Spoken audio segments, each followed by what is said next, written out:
So these are results you are seeing from my current save with FC Barcelona. You can see throughout the season, we've lost only one game and we've drawn only three times. We've drawn only three times and we've won every game, only losing that one game to Atletico Madrid 1-0. But if you calm down, you can see even we again played another game with them. That was the Super Copa final and we won 2-1 in extra time. So in this video, I'm going to show you a very good tactic that can really help you. It can really help you get good results like this. That's 1-0 loss. We could have prevented it. But I think, sometimes FM26 doesn't really work for us. You can see we had 17 shots and 5 on target. So that was a game we could have even draw or we could have even won that game. Let's look at some stats. You can see especially from that Atletico Madrid game, we attempted 295 passes, almost 300 passes, and we completed 233 of those passes. That should tell you that this tactic is really, really, really good. We attempted 3 crosses and completed 3 of them, and we had 1 clear cut chances. Again, that's something that this game we could have won this game easily. Before that, let me show you some stats about the current players I have in my club. So this is a save I started from FM24 and I'm able to bring it to FM26. Those of you who don't know, you can move saves from FM24 to FM26. So let's go to my first team and let's go to stats. We are just halfway through the season. We've played a total of 29 games. In all competitions, we've played 29 games. And in 29 games, look at my top goal scorers. We have Emric Ripat. He has played 27 times and scored 35 times. So actually, this is a region, but it can work with any striker you have in your team. If he has played 27 games, he has scored 35 goals. Then next, we have Lapo Bacherini. He is also a region in the game. He has played 29 times. He has scored 16 times and given 5 assists. Then we have Elguya Michidvia. When I'm fry, I'm going to heaven. When I'm fry, I'm going to heaven. Get them on the mic, listen to me. For the people, they can never say they get a dome and 70 chumble, they get work up and the money gets out to God always. Sorry, I've battered that name. He's also a region. He has played 26 times, scored 10 times, and given 8 assists. If you look at the average rating, you can see almost all our players who are getting more game time are between the 9 average rating to the 7 average rating. Everybody is doing really, really, really well. Let's look at also some results. Let's go to our current division or our current competition. We are playing the La Liga. We are on top of the table. You can see we've played 20 games. We've won 16. We've drew 3. And we lost only 1. Again, that loss was the Atletico Madrid one. We scored a total of 56 goals. And we've only conceded 13 goals. That should tell you how really, really good this tactics is. So let me show you the tactics quickly. Like this video and subscribe. And let's go through the process of the tactic right now. Evra. Now Ronaldo. Long way out. What a goal! Not too far out for him. Now to the main tactics. When you go to the create tactic page of the FM26 Mobile, so now you have to choose a tactical style. For the tactical style, you need to go for Gengin press. So what Gengin press does is that after your team have lost the ball, everyone in your team is going to work hard to ensure that they press the opposition and immediately get the ball back. So it's mostly used by teams in real life, especially Real Madrid right now. That's what Xabi Alonso is doing. When the team loses the ball, he makes sure that all his players are able to press and get the ball back. That's what PSG is doing. That's what Bayern is doing. That's what almost every other team is doing, especially Arsenal. We want to go for the Gengin press tactical style. Then we'll go to the select formation.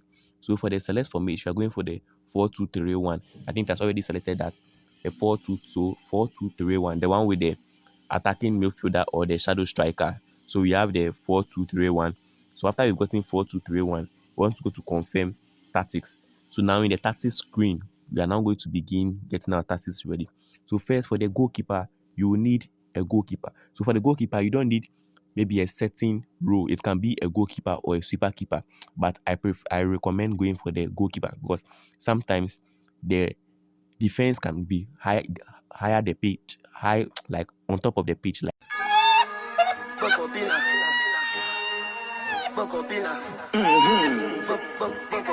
they move deep into the pitch and your goalkeeper is going to struggle a little bit. So for your goalkeeper, you want to go for a goalkeeper.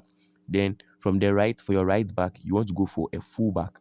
a fullback. Even if the player has if your assistant manager recommends a role of a wing back, don't go for wing back, go for a fullback, because I know what I'm saying. Go for a fullback. Then for your center defense, you want one to be a center defender and one to be a ball playing defender. So make sure you have a ball playing defender, or maybe make sure you have two ball playing defenders in your team, but just make one a center defender and one a ball playing defender. Is going to really, really help you. For the left back also, you want to go for a fullback. So for the left back, you want to go for a fullback. So now we are done with the defense position and the goalkeeper position. Next, we have the midfield. So for the midfield, you want to go for one as an advanced playmaker, someone who is going to go out into the pitch. I'll explain why. So you go for an attacking playmaker. Then the other defender should be a central midfielder. So for the second one, you want to go for a central midfielder, or you can go for a ball-winning midfielder, because your attacking playmaker is going to go higher the pitch. So you need someone who can be able to win the ball back for you. Remember, we are playing game press. So I'll go for a center midfielder. So now for the attacking midfielder position, which is here, we can see Michael Olise. You want to go for a shadow striker, someone who is a shadow striker. So what does a shadow striker does? When your forward, your main number 9, is up front and gives space, shadow striker can also move forward. Or even if it doesn't give space, your shadow striker can also, when your team is attacking, your shadow striker can also move forward. Then it becomes a 2-striker approach, a 2-striker tactic. So when your shadow striker moves forward, that space is going to become available for your attacking playmaker, who is a midfielder, to go to get into those spaces to win the ball back, and can also take long shots. I'll also tell you why he will be able to take long shot. So for down the wingers, you want all of them to be on inside forward. So all of them to be on inside forward. And for your main striker, you want him to be on a poacher or a complete forward. But I recommend a poacher, because more crosses are going to be made. More crosses are going to be made from the wings. So you need a poacher who can be at the right place at the right time to go to slot the ball into the net. So now that's for the tactics. Now let's move to the shape of the tactic itself. So under shape, you want a narrow width.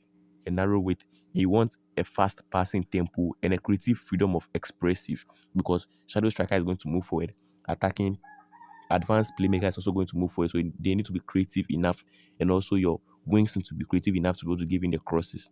And also for the team mentality, you want to go for attacking. So attacking mentality, because we want them to press higher, to keep on pressing, no defensive, no control, whatever. It's a gang press. We are attacking. When we lose the ball, we are all pressing to get the ball back. So that is it for team mentality and for the shape. So under defense, what you want to do is go for a balanced defensive line. You don't want to go too high the pitch so that you leave your goalkeeper wanting, because sometimes if you don't have a goalkeeper, you're going to really, really struggle. So defensive line, you want to go for balance. And for your closing down, you want to go for all over. Then for tackling, you want to go for committed. You're going to be committed to making tackling, because this is a game press. As soon as you lose the ball, you need to be committed to press and get the ball back for the team. Then for offensive trap, you set it on low. For the defensive line, if you are in the game, if you are playing a game and maybe you are a goal down, or maybe it's 2-1 and you need a quick goal so that you can become draw, or you can end up winning the game, you want to pause the game and come back to the status screen and go for high defensive line. That's what I normally do, and it works for me. So when I'm a goal down, especially against a small team or a team that we are supposed to be beating, I come back to the tactics screen. Then in the tactics screen, I put the defensive line on high, so it become a high press. Then that way we'll put pressure on the opposition and we'll to get the ball back and be able to score the goal and equalize, or end up taking a comeback. So under attack, what you want to do is also go for, in the final third, you want to run a defense. They should be able to dribble, especially your attacking, your advanced playmaker and your shadow striker. They want to shoot on sight. That's why at that shape we took the creative freedom of expressive, because they'll be able to shoot on sight. So they need to be free. They need to be expressive. If you get a chance, shoot on sight, because it can go into the box. Then you want to look for overlap. So we didn't take wing backs, because when you take wing backs, automatically you'll be moving forward. But because we took full backs and we have the attack on, look for overlap. When they only move forward when they see spaces, when the inside forwards give them spaces. If you don't give them spaces, they're going to be a little bit back and work on their defense and put on their defensive mentality to prevent the other team from getting chances to score us. Then under passing style, you want to go for short. Under passing focus, you want to go on mixed. And goalkeeper distribution also, you want to go on short. So this is the tactics. This is the basic tactics that I use, and that's won me those so many games which you saw at the beginning of the video. So that is it for this video. Thank you for watching. See you in another video. It's bye for now. Peace out.